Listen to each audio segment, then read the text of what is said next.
You're watching Leafs Morning Take with host Nick Alberga and former NHLer Jay Rosehill. The show starts now.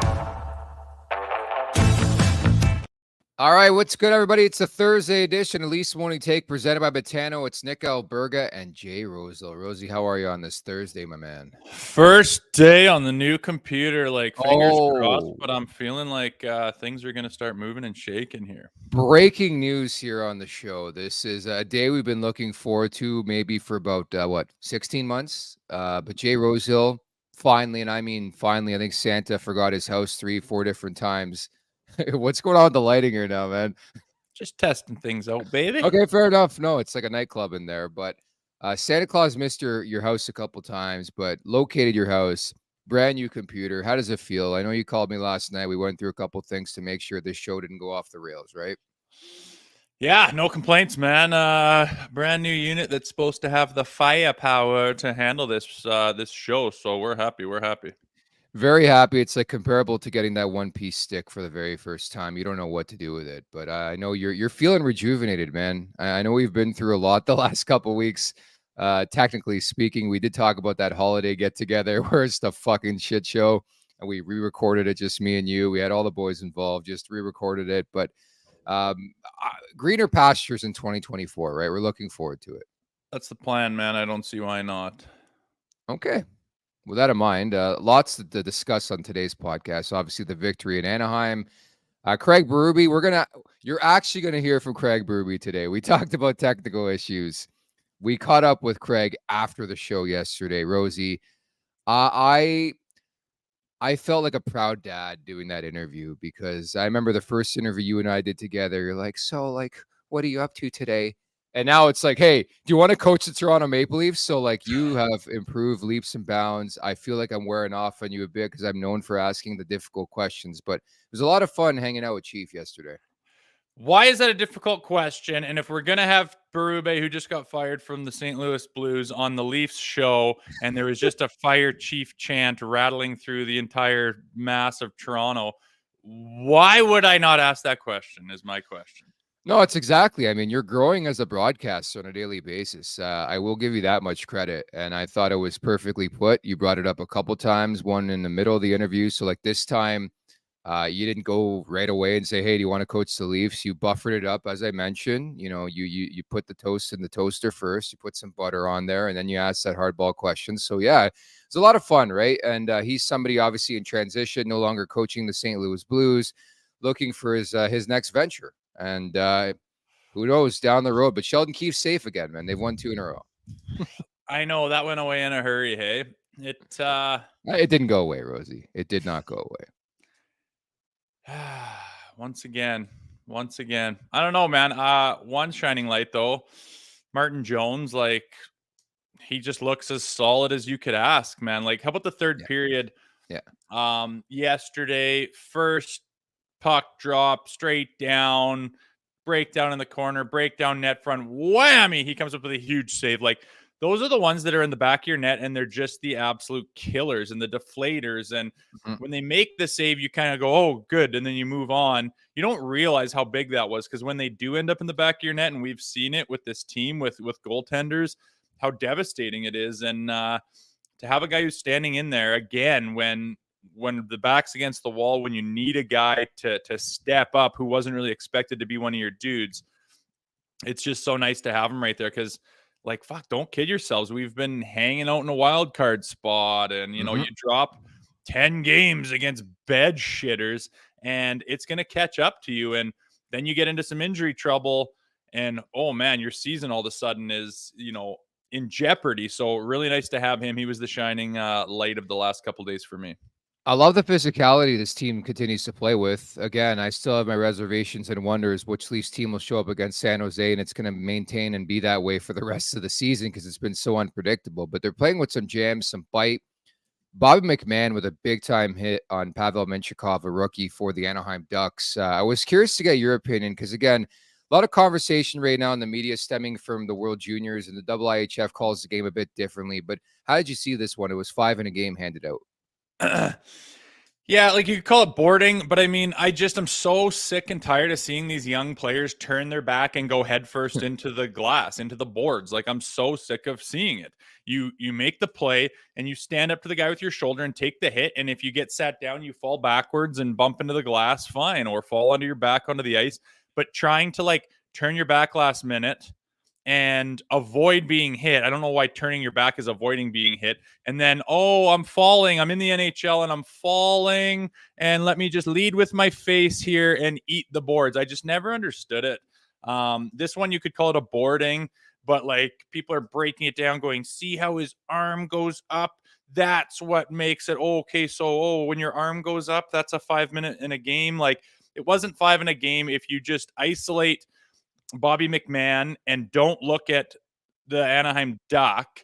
He just goes in there and just kind of finishes a shot, and the result is not his fault. The result is on the player. And these kids these days, I've broken it down on Department of Discipline, which is kind of right down our wheelhouse, about how these newer, younger players have no idea how to take a hit. They put themselves in the worst positions in the world. So many of these boardings and these hit from behinds and these hits to the heads are because they just put themselves in insane positions where I'm not sure where they've been playing hockey in the past, because it's crazy to put yourself in these positions. And maybe a boarding there when you watch it at full speed, but other than that, absolutely nothing else.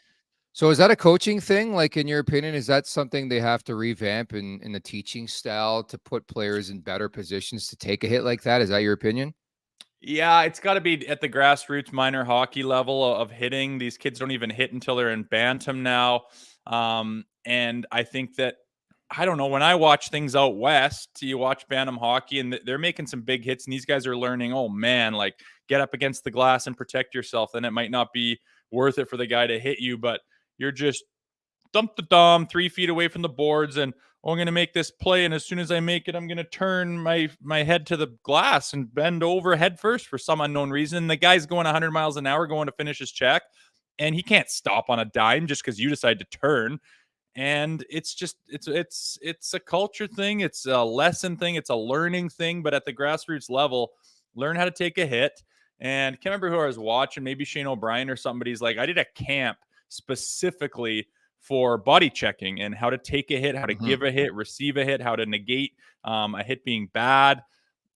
And it's like these guys, it's just like you can tell in their mind, they just assume they could never get hit in the positions they put themselves in. And I can't believe what I'm watching sometimes. No, I feel the same way, and I risk of sounding insensitive, Rosie. I'll be honest. I love being insensitive. Yeah, I love watching the Leafs play that way, man. I know it wasn't a good hit in terms of like the structure. It was clean actually, but it was more like unnecessary, I think is the word I'm looking for. But I don't mind the Leafs playing with that type of snarl, that type of jam. I'm not condoning injuries or any of that stuff, but like I don't mind seeing them play with that edge and that bite. And I think Bobby McMahon is realizing, hey, if I want to stay in the lineup, that's probably the style I need to play. I've been impressed with the fourth line lately, actually. Yeah, there's tons more snarl. It's Simon Benoit, I think we were talking about yesterday. Man, I saw a good tweet prepping for today's show. They've had more scrums and like after the whistle dust ups than they did in the entire duration of Kyle Dubas's tenure with this team. Like, it's crazy.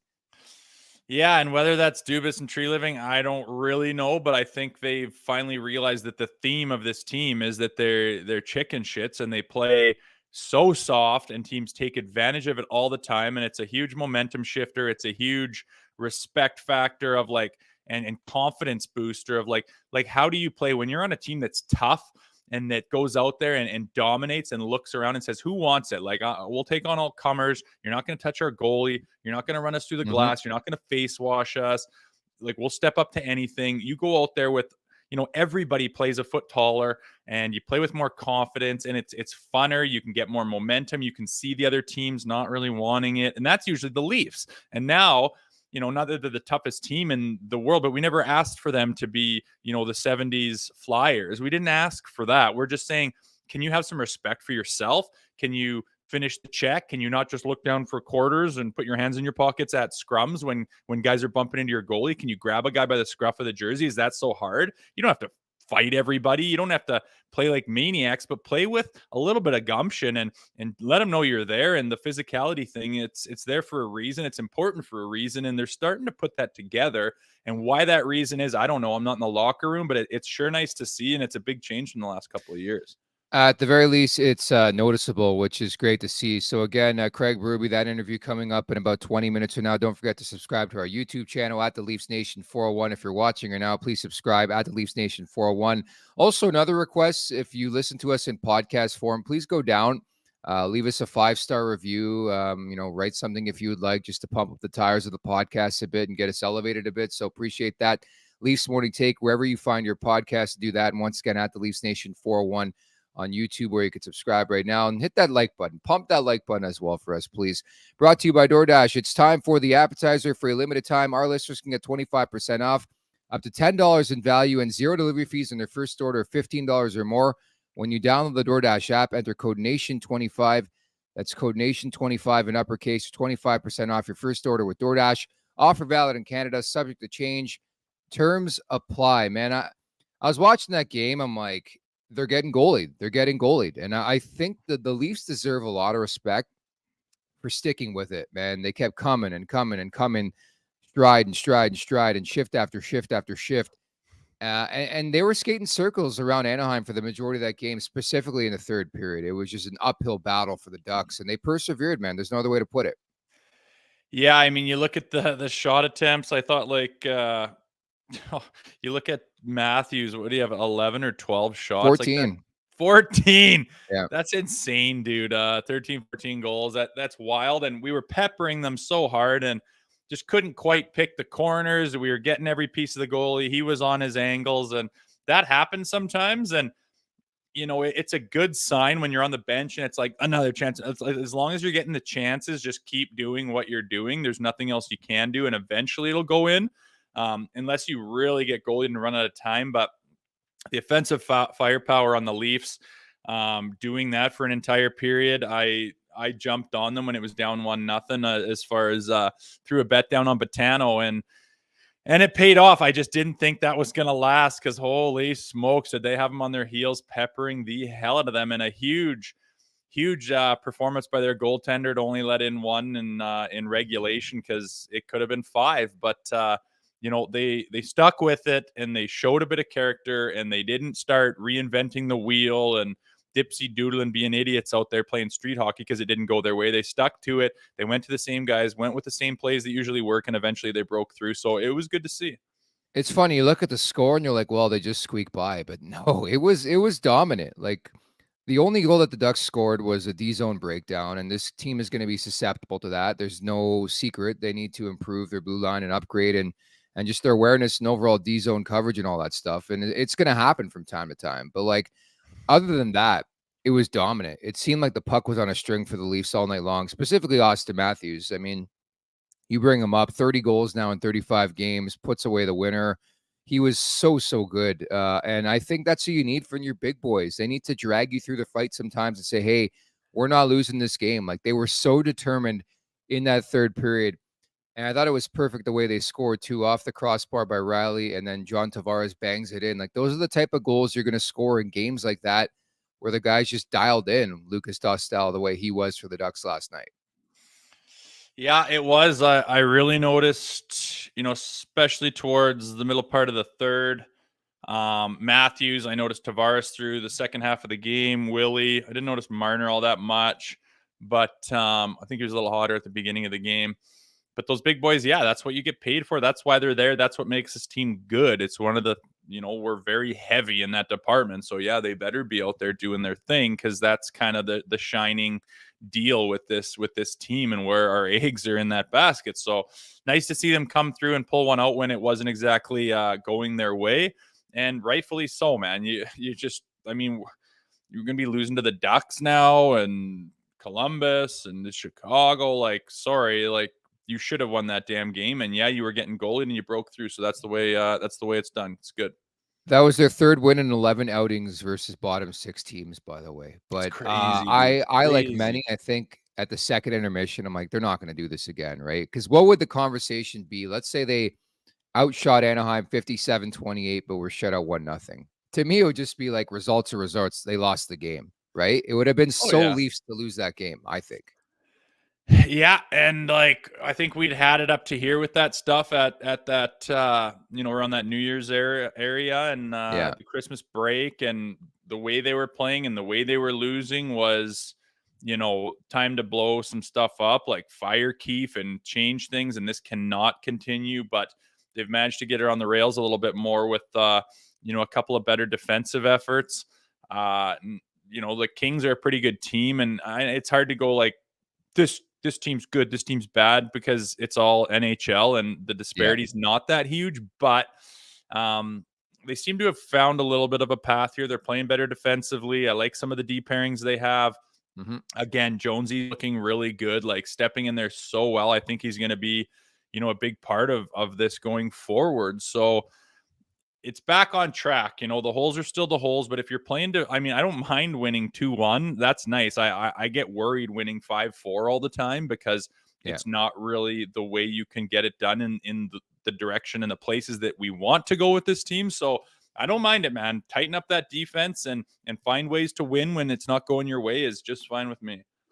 Definitely. And a lot of positives certainly to grab from that game, improving to 2-0-0 in that 3-game California swing. They got back-to-back now against San Jose, a home and home with them starting on Saturday at the SAP Center. They deserve, a lot of credit for sticking in that game. First and foremost, sometimes they would have just folded up like a cheap suit and said, that's it. We're not getting the job done tonight. But I think they stuck with it, which is great to see.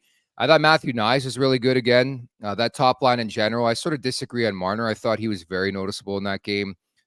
Certainly in the first period, late in the game too, sets up Matthews to win it. But Knies just keeps getting better and better and better. And that's the one thing I will look for with this kid. Like, he's never played an 82-game slate.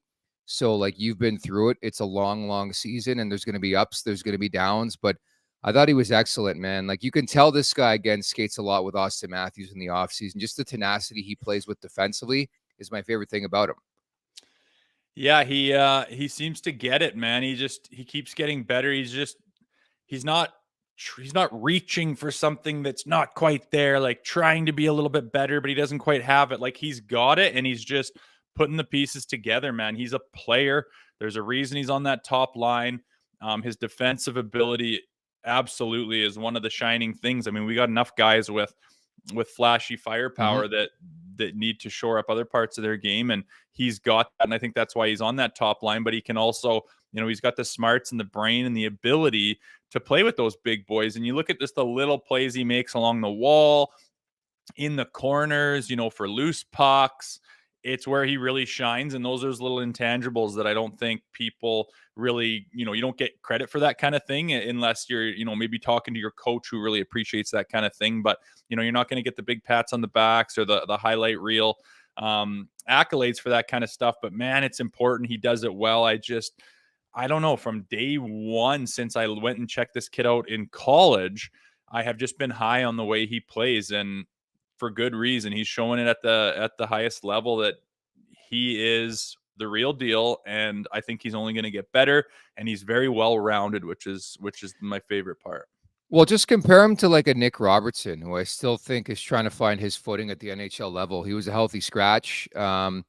I think Knies finds obviously more ways to impact a hockey game, right? It's not all about offense. He's the type of player that they need, where it's not all the same that you have from the big boys and other players on that roster. And I think that's what makes a guy like Matthew Knies so unique. Whereas Nick Robertson's been much better this year. Don't get me wrong, finally getting some leash at the NHL level, but there is flashes and moments where you don't notice the guy. I can't say the same about Knies. More times than not, most nights he'll do something that I'm like, oh, that's Matthew Knies. I noticed it, where it's Nick Robertson, I think at times is stuck in this vortex. If he's not producing offensively, if that third line's not going, he's not really giving much. He's not going to be an offensive guy.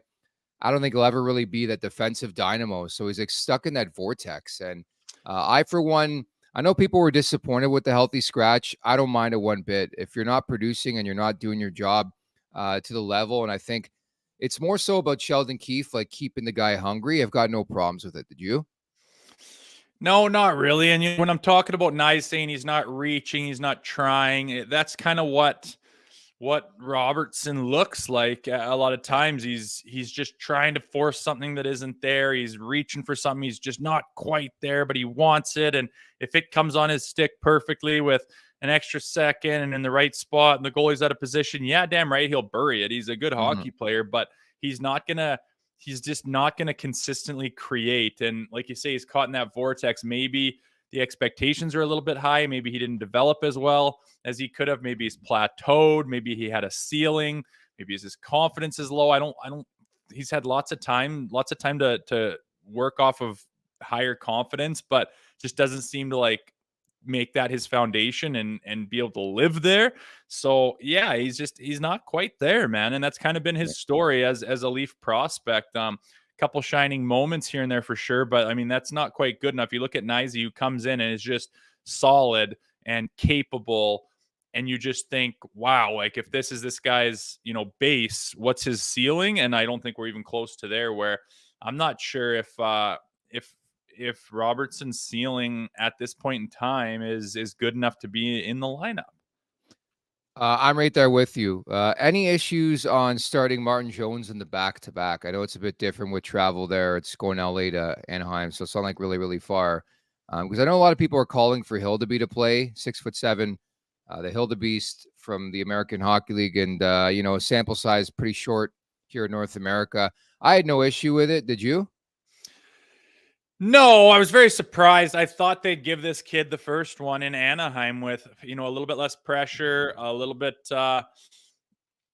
whatever. I mean, back-to-backs too. We talked about how important Jones is right now. I mean, to risk a guy that's not 24 years old playing back-to-backs, and I'm kind of getting on that bandwagon of, you can't do that, where, say last year when we started really following them, I'm like, what the hell's wrong with a back-to-back? These guys are, primo athletes. Like, guys play 4 and 5 and 3 and 3 in my day and in different leagues. And it's like, you just do it. It's not like someone's going to collapse like origami because he played hockey 2 days in a row. Like, relax. These guys have all the nutrition, all the recovery stuff you could ask for. So, and not the end of the world to play it. I just thought they would really go with Hildy there, but he'll probably get the Saturday night game, right? That's what I'm guessing. So I actually put out a piece earlier today on the LeafsNation.com, sort of highlighting, like, they're going to have to play this guy eventually, right? You're not going to run the gauntlet with Jones. Samsonov's nowhere close to coming back. Wool's nowhere close. Like, at some point in time, you're going to have to slot this guy in. I believe they have the back-to-back coming up next week, and one's against Detroit. Like, you're going to get him in there. And I think if you don't want to play him against Anaheim on the back-to-back, I get it. Maybe you're a bit worried that it's not as fresh of a hockey team. Whatever, they want to get him acclimated to the NHL. Like, whatever excuse they want to give. But I think if there's one opponent, and again, you always have to be careful specifically with this Leafs team against bottom feeder teams. San Jose is the worst team statistically in the NHL. To me, it has to be one of the next two. And I know it's Hockey Night in Canada on Saturday, dude, but it's in San Jose. There's going to be 15 people there, and 14 are going to be Leafs fans. Like, not the shit on San Jose, but it's rough stretches. The crowds haven't been great. That's the moment to get him in there. I wouldn't do it on home ice. They're playing San Jose, a home and home. I understand people saying, well, Martin Jones played for San Jose. He's had an opportunity many of times to go back there and play a game. So I think that's the easiest decision. You put Hildeby in on Saturday, and then Jones plays the next one. It's pretty simple to me. Yeah, I think so too. And I don't know, on the broadcast they're talking about, give Hildy more time to get used to the penalty kill and stuff. Like, I don't understand. I didn't understand that. Like, what is he getting used to? Like, they're like, like PK and shit like that. Like, no, stop the fucking puck, right? Like, I think that's when you're breaking down stuff that isn't really there. I don't think that's it. And you got to play Jonesy against San Jose because he used to play. Like, I think when you look at a coach and he's at his desk and he's got his assistants there and they're looking at the schedule and shit, the last thing they're going to do is, hold on a sec. Oh, no, fuck, scratch all that. Jonesy used to play in San Jose, so he's got to be in. Like, no, they don't care, man. They have real things on their plate, not these little, I remember when Jones was with the San Jose Sharks. Like, no, they don't give a shit, man. That's not the number one priority when they're making decisions. They've got a million things going on in their head. And that's not the priority by any stretch. So I always chuckle at that kind of stuff and chuckle at, let's get Hildy, give him more time to watch the penalty kill. And he's sitting there on the bench going, look at the way they look at the way the defensemen cover. Like, fucking shut up, man. I just think it's silly, and I think they just thought it was better to keep it rolling with Jonesy, and they'll throw him in on Saturday against another lower level team. If they were playing LA on Saturday, I almost promise you that he would be in against Anaheim yesterday. Yeah, no, that's fair. That's fair. And I thought the other unique stat from the broadcast, 181 straight games without being shut out. It got a bit dicey there, but they haven't been shut out since November 20th of 2021, and it was Tristan Jarry who got that shutout. Like, that's been a while, man. Yeah, that's a long time of scoring goals, and doesn't really surprise me. I mean, what's the feather in this team's cap? They're not. They can score. Yeah, they can score. So cool, man. That's good. It's is that a league? Is that a league longest streak? It's not right a now, league record, but it's the best in the league by a considerable amount. I think watching the broadcast, the league record's like 260 or something. So they're nowhere close to something. I think it's the Flames back in their heyday. But like, I'm talking about that's the current longest streak. Yes, I think, by far. Yeah, nice. So you always keep that in mind when the Leafs have a bagel beside their name. And they persevered, they pushed through. But Lukáš Dostál, again, the story in that game, 55 saves. So the Leafs move on to take on San Jose coming up on Saturday. We're awaiting some All-Star announcements later today, I believe tonight on this Thursday as we have this conversation. The NHL is going to release its initial 32 All-Stars. I think the guy who scored the OT winner against Anaheim is going to be the initial All-Star for the Maple Leafs. How could he not? Auston Matthews, 30 goals in 35 games. This guy's been incredible, Rosie. Yeah, no brainer. It's not really much to get racking your brain about. It's going to be him, no brainer, and we'll wait for that announcement. Great. I'm curious about the rest of them though, and how many each team gets. And Mitch Marner's probably going to be there. And I don't know, you see his celly last night? Like, I did. You texted me right away. You didn't even care about the goal. You're like, do you see Marner there? Oh God, it was like, what? I don't know, man. I guess I'm out of touch, and I'm thinking there, like, imagine Doug Gilmour doing that, or like Wendell Clark. Like, no, he's such a boy. He's such a child. He's so immature. He doesn't have an ounce of really testosterone in him. It bugs me, man. He's not my favorite. Wicked hockey player. Like, you'll say that on Twitter, and people are like, oh my gosh, are you out to lunch? He's an incredible hockey player. I'm talking about incredible hockey players all day long.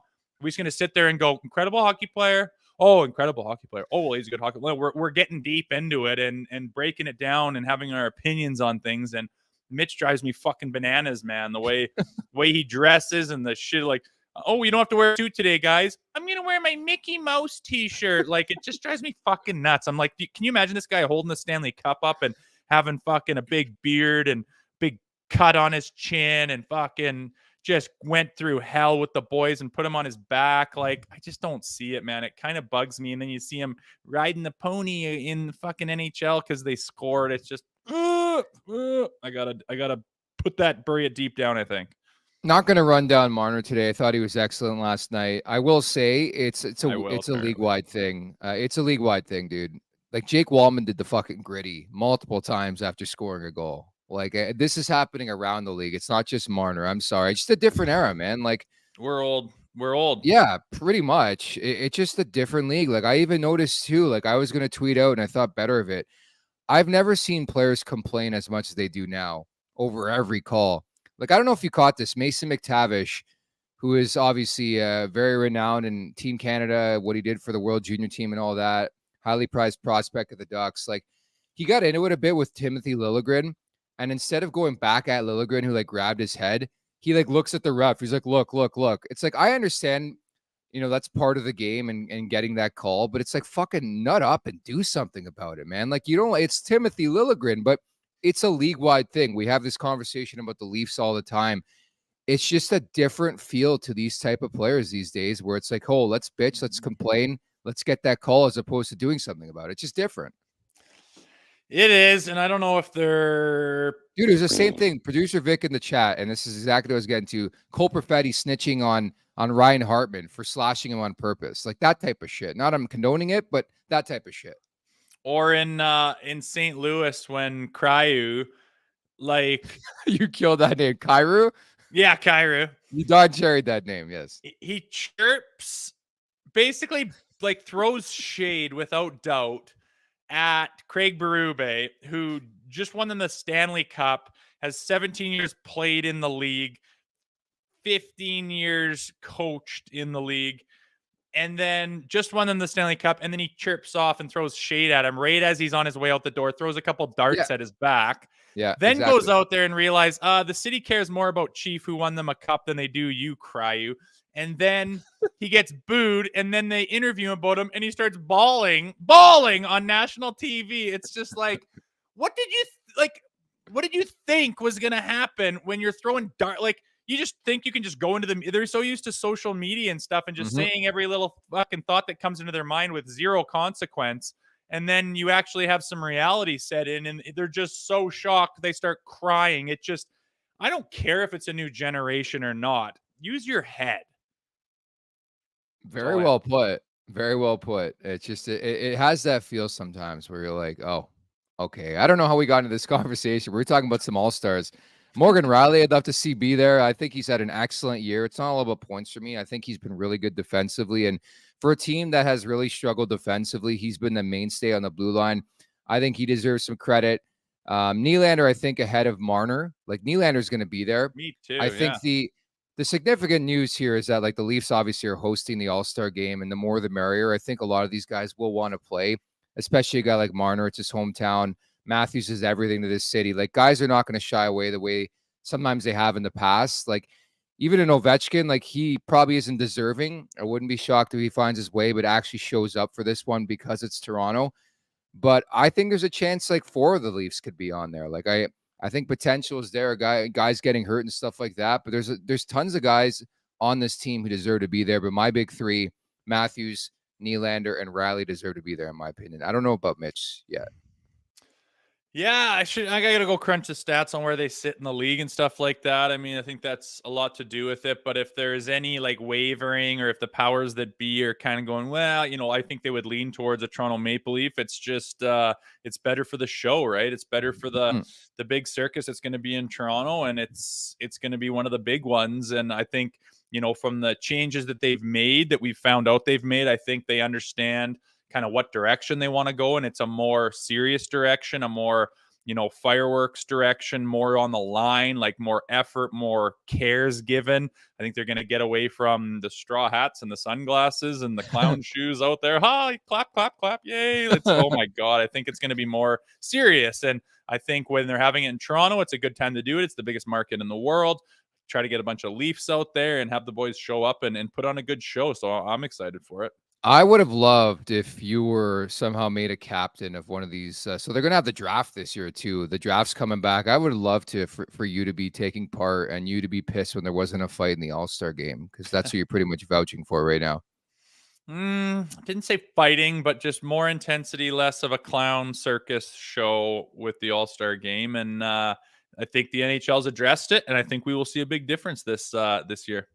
I just don't know what you're looking for. I've been to a lot of All-Star weekends. I don't go there for the activities on the ice. And maybe it's just me being a media member. I go for the booze, I go for the parties, and just sightseeing. And so it doesn't really matter to me what I see in terms of skills. But I get it. It's for the kids. And so looking forward to that. I can't believe we're a month away from All-Star Weekend. The announcements, the initial ones, coming later on Thursday. Meantime, the following interview is brought to you by our friends over at Battlegrounds Axe Throwing. To find a location and book an outing today, go to battlegrounds.com. That's battlegrounds.com, BATL grounds.com. Any final words, Rosie, before we throw over to this interview with Chief? I don't know. I think there's any final words. All my equipment was going haywire. I was a little offset, but I definitely jumped right into it. Craig Berube. Well, Craig, first and foremost, thank you so much for taking some time today. When you see that ugly mug of Jay Rosehill, what goes through your head? Well, I enjoyed coaching him back in the day in Philly. It's nice to have a guy like that on your team that can go out there and do what he does and be physical and take care of things. Similar to my play when I played. So it's always nice to have a guy like that, good team guy, and a guy that makes people feel good out there, and a guy that can go out there and change the game with his physicality and things like that.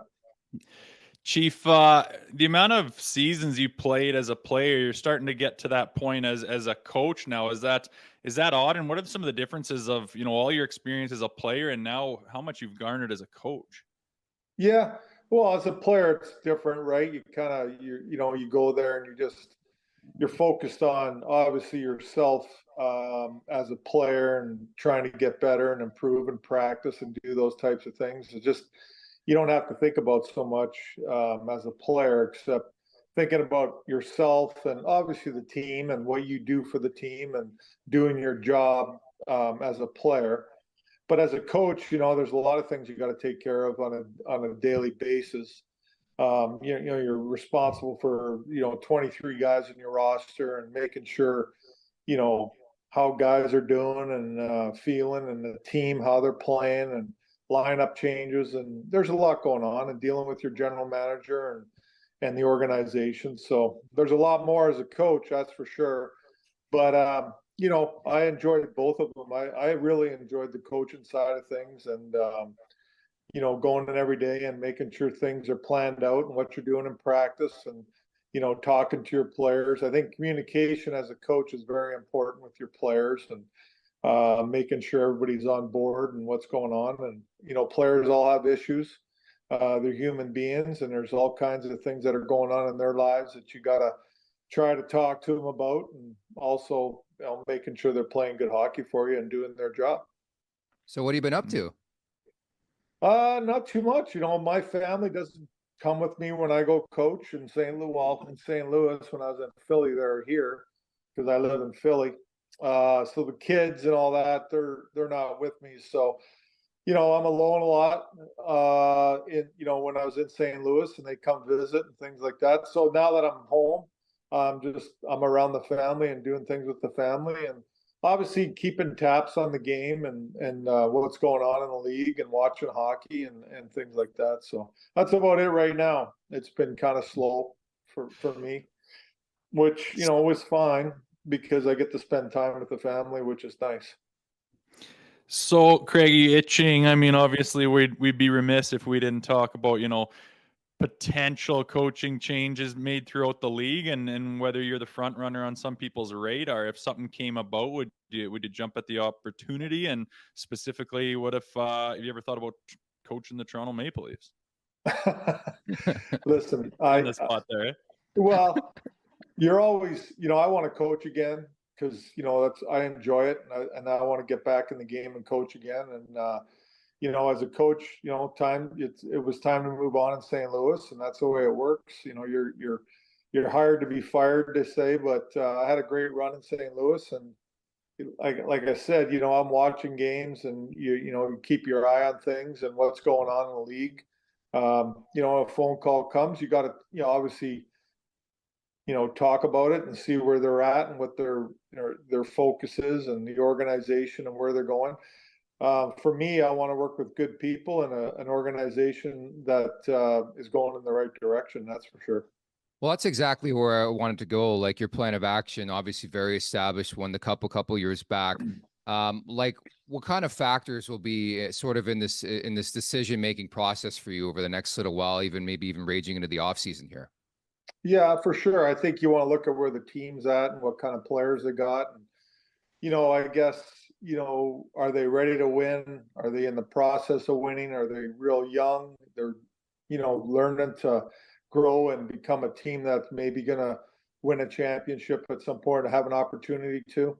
But also it's about the general manager and having a relationship with him and the organization, and if that's a good fit. I think that's the most important thing is going to a place where it's going to be a good fit. You got a good relationship with the general manager. You're kind of on the same wavelength and what you think has to be done to get where you need to get to. I think that's very important. Just jumping into a job to jump into a job, that's not probably the smartest thing. I think you got to have real good communication there, and again, what's the outcome here, what we're trying to do, and where we're trying to get to. Be honest. I mean, what type of person are you? Are you already chomping at the bit to get back out there? Are you like your alone time, your chill time as well? I like, the chill time, like I said, with the family, but, I like working and I like being involved in the game. That's my life. It's been my life for a long time as a player. And then I was fortunate to go right into coaching right when I was done. So I really hadn't had too much time off at all. But like I said, I just don't want to jump into something that's just to jump into it. I'm not sure that'd be the smartest move. But again, I'm all ears to see what's available and what's gonna come. Chief, don't know what's going on with this stuff, but we'll just keep going here. I want to talk about that cup run you made in 2019. I don't think people talk enough about how unprecedented that is for you guys to be at, the halfway point. You become the interim coach and you're dead last in the NHL. To go on and win the Stanley Cup is just like a Cinderella miracle story. And whereabouts was it in that run where you realized, holy shit, we might have this team that's actually special? When you took them on, it wasn't even on the radar, I'm sure. Well, we had good players. We had real good, I thought, character in that locker room. Real good players, players that played the game the right way. I think that we made a few moves in the summertime that year. O'Reilly, Bozak, Maroon. There might have been a couple other guys too. I can't really remember. But coming into that season, I think that, we had the pieces to do some real good things. But the roles had to be more redefined and people had to accept the roles. And then it's about just, getting to a certain style of play that was going to be successful. And it took a little time. But I thought that going into December, we were playing some real good hockey, but we just weren't winning games. Like there was just a couple, whether it was we weren't scoring enough, we didn't get a save here and there, but we were playing some real good hockey at the time. And then Binnington came up in January and won, and we kept rolling with them. And he played some real good hockey for us, really boosted our team confidence-wise. And, we really got to our game. Like I made changes when I came in, and I think the changes took some time, how we wanted to play the game. But once we got going there and Binnington got into the net, we had a real good 1-2 punch with Jake Allen. We got on a roll and we were winning a lot of hockey games, and we went on that 11-game win streak. And, you always think about, well, after the first loss, what's going to become of it? And again, we started winning right away again. So I knew we had a real good team. And, we got in there in the playoffs. I think we were second in our division. And, going into the playoffs, I felt good about our team. We played Winnipeg in the first round. It was a very good team. Tough out. It took 6 games. But we beat those guys out of the out. And, again, all the series were hard. I think, that's hockey, though. That's the playoffs. It's not going to be easy. But again, we had that type of team that just grinded it out every night. We were a hard style of play, physical. We wore teams down, I thought, and that's the way we won the cup. Chief, not to date you too much, but the ongoing conversation me and Rosie have on a daily basis, as you know, covering the Toronto Maple Leafs, is like how to motivate players. For some reason, it's obviously a bit of a different era, as you know, very close to the game and not far removed, of course, with your time in St. Louis. What could you say to that? I mean, just motivating players, how different it is even from now to even like 10 years ago. Yeah, that's a good question. I think, you want to have people that are motivated to play it on a nightly basis and do the right things. And I think it's, when I took over the Blues, like my philosophy was team first. And I don't think that changes too much. If you want to win a Stanley Cup, it has to be a team first mindset. And that's the most important thing. What's best for the team on a nightly basis. And as a coach, you have to do the right things and control, ice time and things like that. What's best for the team that night. Players in and out of the lineup, and there's a lot of different, ways you can motivate players. And I think that's one way is like, listen, this is the way things are going to be this is the way we're going to play the game. And this is what you got to do for the team. And if they're not doing it, you got to make sure that you're talking to them about it and controlling what you can control with the player. Like, because the team's the most important thing, and obviously wins are the most important thing. And sometimes players got to take a little less for the team's success. I really believe that. You bet. Chief, you played for a couple teams in your tenure as a player. I think people might forget the fact that you played 40 games for the Toronto Maple Leafs at a point in time there in the 90s. What was that like? And can you tell our audience like some of the differences from a guy like you that you noticed playing for that organization compared to others?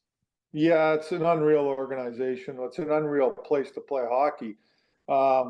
So when I got traded there, I loved it there. I mean, I was devastated when I got traded, to be honest with you. And we weren't a very good team. But to play for the Toronto Maple Leafs and put that uniform on every night and play in front of them fans and be in that hockey town and that market was a real exciting time for me. I played on a line with Mike Foligno and Kruszyniski, and we were a real good line together. And it was great to play with those two veteran guys. I was still a pretty young guy, but be able to play with those two guys, and we had a real good line and good chemistry together. And again, I enjoyed my time there. It was short-lived, but like I said, I was pretty upset when I got traded. Can you believe it's been like 32 years since the Gilmore trade that you were involved? Like it's crazy how time flies, eh? Yeah. Well, and it was a good trade for Toronto, that's for sure. I think it was good for both sides. I'm just going to say that. I want to get back to something you just said. So obviously, I mean, the conversation continues and stems in this market. I'm sure you're well aware, even, knowing going back to your time in St. Louis. What's your read on the Maple Leafs in general? I mean, having, gone through it the last couple of years and gone to that pinnacle and won that Stanley Cup, how do you view the Toronto Maple Leafs?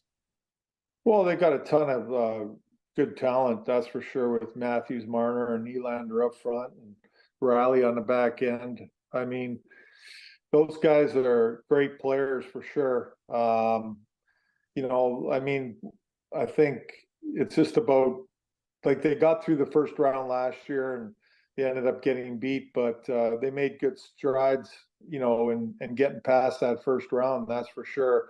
And like, again, it's hard for me to comment on the Toronto Maple Leafs. I'm not in that locker room. I'm only watching from afar, but a lot of good players there, a lot of good talent.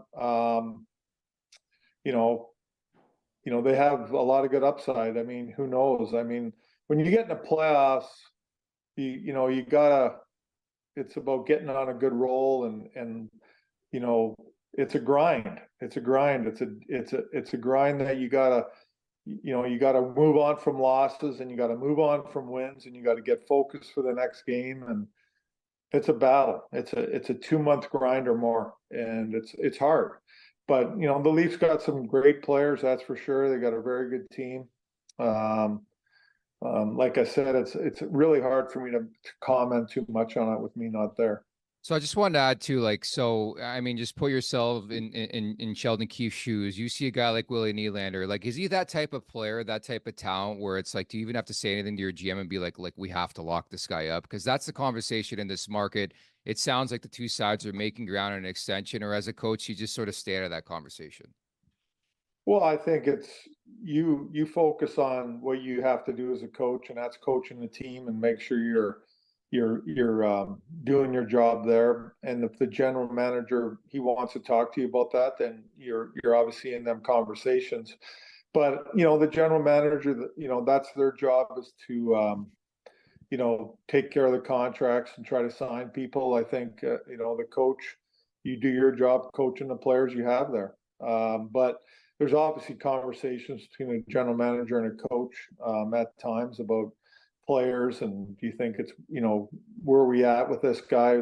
Do we want to sign him, do you think? Or but that's a general manager's job. You bet. Well, Chief, we appreciate you taking the time to spend a little bit with us. Enjoy the time with the family back home. And I think I speak for more than a few in Leafs Nation that say if there's ever a change that happens in this organization, we hope you're available. I appreciate it, guys. It'd be an honor to obviously coach there for the Toronto Maple Leafs if that ever happened. Like I said, it's if not the best, hockey, market in the world, and a great organization that does everything they can to try to win. You bet. Well, thanks again for the time. It was good to catch up with you, Chief, and good luck with everything throughout the rest of this season. You got it, guys. Thanks for having me on. I appreciate it. There you have it, the one and only Craig Berube, and I love that at the beginning, just pumping the absolute tires on Jay Rosehill. You got to love that, eh? I couldn't really hear it, and I just fire off with like a random question right off, but that's life, baby. Yeah, no, it's good. It's fun to touch base with him. Obviously, he's looking for his next venture, and you're a gunslinger, man. Right away, you're just into it, eh? Well, I don't get why you have that guy on the thing if you're not going to ask him about, True. our organization and what you think. I mean, when we booked him too, it was screaming fire Chief chants. So we were like, hey, would you take it? Would you take it? That's what I was thinking. But yeah, it's kind of weird asking him if he'd coach the Leafs when they have a coach. But I don't care. I love you keep mixing up Keefe and Chief. You're like Fire Chief fans instead of Fire Keefe. I think your speakers are just a little wonky, bud. Is that what it is? Yeah. Let's get to the Betano wrap-up presented by Betano.ca. The game starts now. 19 plus. Please play responsibly. Couple looks I'm looking at tonight. I like Vegas on home ice against the Florida Panthers. Last week, Vegas won to Florida, lost 4-2 in that game. I think the return serve. I don't think they're very happy with their outing in a Winter Classic against Seattle, so I like that quite a bit. And I would probably look at the puck line between Winnipeg and San Jose as well. Probably can get that at plus money. The Sharks are just a tire fire again. And, of course, they're getting set to win 2 in a row against the Leafs over the weekend. So, oh, wow. Yeah, Winnipeg's an absolute pistol right now. I think they're the quiet. I don't know why they're quiet, but my goodness, they're lighting up the West. So I like those picks, man, especially when you say puck line at plus money. Jets against, their over is a lock, is it not? They are putting up massive numbers. So how about hitting the over as well? But I like those picks. Looking forward to it. I just want to say once again, many thanks to Craig Berube for dropping by the show today. And make sure to check out the LeafsNation.com. The numbers, man, have been through the roof since you and I joined the show a couple years back now into year 2. And I could tell you, knowing what I know about the website on a daily basis, monthly basis, it gets stronger and stronger. Some fantastic writers over there. So the LeafsNation.com to check that out. At the Leafs Nation 401 here on YouTube, where you can subscribe if you're watching right now and are not subscribed. At the Leafs Nation 401. And Rosie, I know wherever you find your podcast, Leafs Morning Take will pop up. Hit us with a 5-star review, and we're rolling, my man. Yeah, that's right. Anywhere you want to look, listen, check it out, do it. We'll keep bringing it to you. We keep getting more and more rolling. They say it takes a podcast 2 full years before it's even considered a podcast. So I think we're well on our way, and keep ticking away with new computers and stuff, and the glitches are going away. My goodness, look at us grow. We're on the upswing, and I just remember, too, you're not going to be here tomorrow, so you're back in the mix on Monday, right?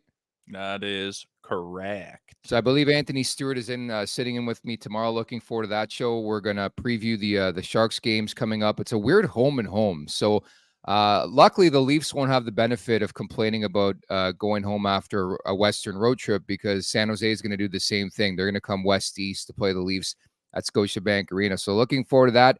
Many thanks to producer Gavin for stepping up once again today. Patrick for putting the final touches on the interview. Producer Vic and everybody involved in making this an award-winning show. Well, not just yet, but we're getting to that point. That's Jay Rosehill. I'm Nick Alberga. Talk on Friday. Take care. Thank you for watching Leafs Morning Take. Hit that subscribe button and never miss a show. And for more, visit theleafsnation.com. TheLeafsNation.com.